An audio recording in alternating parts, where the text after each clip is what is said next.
법안 처리 건수는 36%밖에 되지 않고 19대 국회에 비해서도 5.7%나 법안 처리 건수가 작습니다.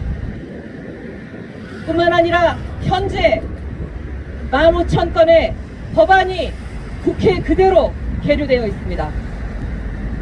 5월 말이 되면 20대 국회 폐회와 동시에 이 법안들은 자동 폐기될 위기에 처해 있습니다. 동물국회, 최악의 국회라는 오명을 뒤집어 쓰고 있는 20대 국회가 적어도 국민을 위한 최소한의 양심이 있다면 몇 가지 핵심 법안은 통과시켜놓고 정리해야 합니다. 그것이 바로 공공의과대학 설립 법안과 건강보험 국고지원 정상화 법안입니다. 코로나19가 전 세계 375만 명을 넘어섰고 우리나라도 10,000명 이상의 확진 환자들이 있습니다. 코로나19 방역 모범국이라고 전 세계가 칭찬하고 있습니다. 그러나 이것은 정부의 적극적인 방역 노력과 더불어서 바로 보건의료 노동자들, 보건의료인들의 헌신과 국민들의 성숙한 시민의식이 만들어낸 것입니다. 뿐만 아니라 평상시에 적자라는 이유로 천덕꾸러기 취급을 받던 공공의료기관이 그 역할을 다 해냈기 때문입니다. 우리나라의 공공의료의 비율은 10%밖에 되지 않습니다. OECD 평균 60%에 턱없이 부족합니다. 제2의 코로나 사태를 막기 위해서라도 공공의료의 비율은 30% 이상으로 확대되어야 합니다. 뿐만 아니라 우리나라는 의사인력도 턱없이 부족합니다. 코로나19를 치료할 수 있는 감염내과 의사는 우리나라 14만 의사 중에 단 250명밖에 있지 않습니다. 제대로 치료할 수도 없었고 현장에서 눈물겹게 의료인들이 버텨낸 것뿐입니다. 국가가 책임지고 공공의료에 종사할 의사인력을 양성하는 것, 그것은 바로 공공의료 강화의 신호탄입니다.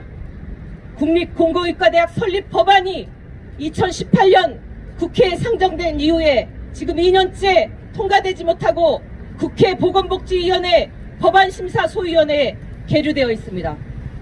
반드시 이번에 통과되어야 합니다. 인력과 보건의료 인력의 부족은 의료 공백과 의료 서비스의 질 저하 그리고 환자의 생명과 안전을 위협합니다. 지금이라도 반드시 마지막 국회를 열어서 공공의과대학 법안을 통과시켜야 합니다. 2년 동안 공공의과대학 법안이 통과되지 못했던 것은 미래통합당의 발목 잡기와 의사협회의 강력한 반대와 저항이 있었기 때문입니다. 우리는 의사인력 충원 반대에 공공의과대학 설립 반대하는 어떠한 합리적인 이유도 명분도 정당성도 없다고 생각합니다. 코로나19를 극복하는 힘, 바로 공공의료 확대, 공공인력 확충, 공공적인 의사의 확충이고 건강보험 보장성 강화입니다. 필수 의료기관에 부족한 의사는 감염병에만 해당되는 것이 아닙니다. 2017년에 보건복지부와 서울대병원이 의료 취약지에 2,000명 의사가 부족한 실정이라고 보고를 했습니다. 지역별 의사 불균형도 매우 심각합니다.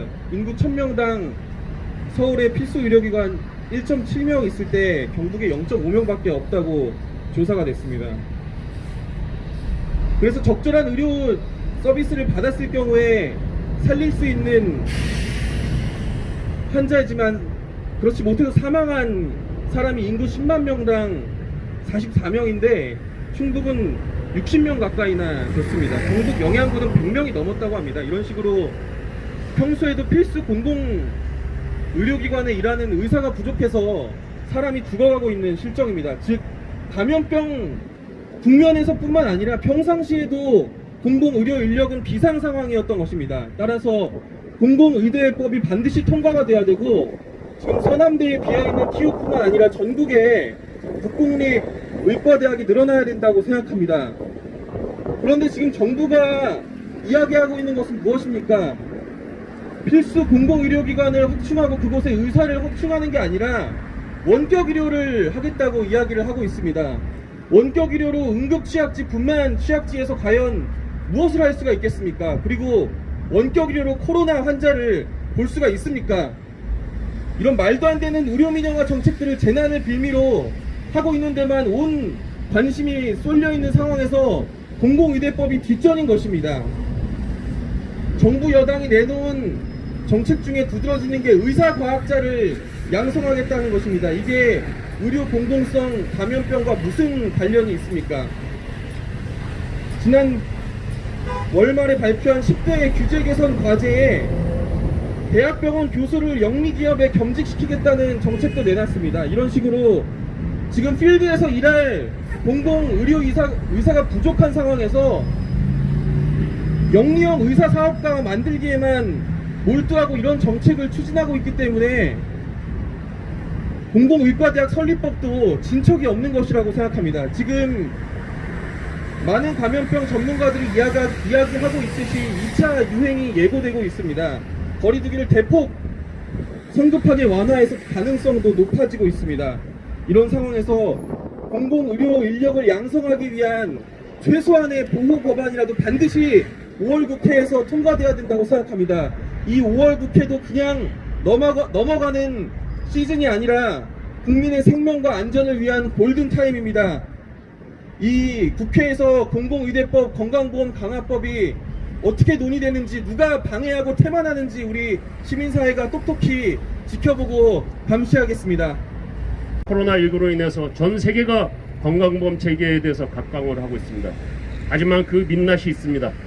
건강보험 체계가 지속 가능하지 않다고 생각합니다. 오는 부분은 재정이 필요합니다. 작년에 무려 3조 6천억의 적자가 났습니다. 곧 재정적자, 적립금이 완전 소멸되면서 재정적자로 돌아설 날이 얼마 멀지 않았습니다. 이 재정적자 원인은 국가의 책임, 정부에서 국고 지원을 제대로 하지 않았기 때문이라고 생각합니다. 건강보험법에 이렇게 되어 있습니다. 20%를 국가가 지원하기로 이렇게 되어 있습니다. 하지만 꼼수, 거기에 전제 조건이 있습니다. 예상수입 보험료. 실질적으로 2,000원이 들어갔지만 1,000원뿐이 안 들어갈 거다 하고 그 1,000원에 대해서만 미리 돈을 줍니다. 나머지 1,000원에 대해서 절대 정산을 해주지 않습니다. 이런 꼼수를 쓰고 있습니다. 하지만 국민들은 어떻습니까?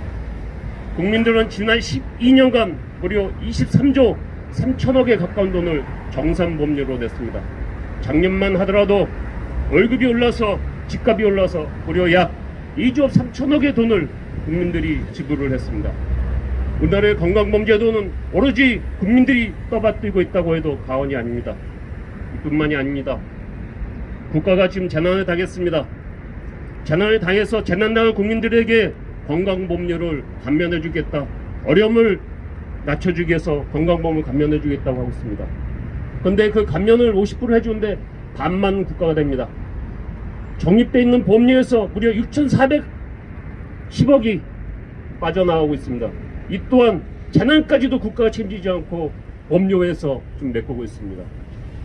유엔 사회인권위원회에서 대한민국의 절대 빈곤율을 7%라고 하고 있습니다. 하지만 우리의 의료보가 몇 프로인지 아십니까? 의료보호 적용률이 2.8%뿐이 안 됩니다. 나머지 4.2% 어디로 갔을까요? 바로 국민들이 내는 보험료에서 4.2%를 부담하고 있는 겁니다. 이 돈이 무려 6조에 해당합니다. 얼마 전 질병본부에서 이제는 생활방역으로 전환하겠다고 합니다.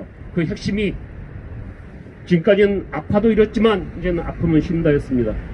이렇게 아프면 쉰다 가지고 그로콜센터에 집단 감염이 일어나지 않을까요? 당장 일하지 않으면 생계가 막막한데 어느 사람이 쉴 수 있겠습니까? 이래서 바로 상병수당이라는 제도가 도입돼야 됩니다. 이 상병수당 최대 해봤자 1조 7천억뿐이 안 들어갑니다. 앞에서 국가가 책임을 다했다면은 국민들이 아파서 쉴 수 있는 새로운 제도를 할 수 있는 겁니다. 그만큼 국가의 책임이 중요하고 정부 국고 지원이 중요합니다. 국회, 최악의 국회, 동물국회라고 비판이 많습니다. 마지막 유종의 미를 거둬야 되지 않겠습니까? 그 지름길이 딱 있습니다. 공공의과대학 통과시키고 건강보험 국고지원 통과시키는 겁니다.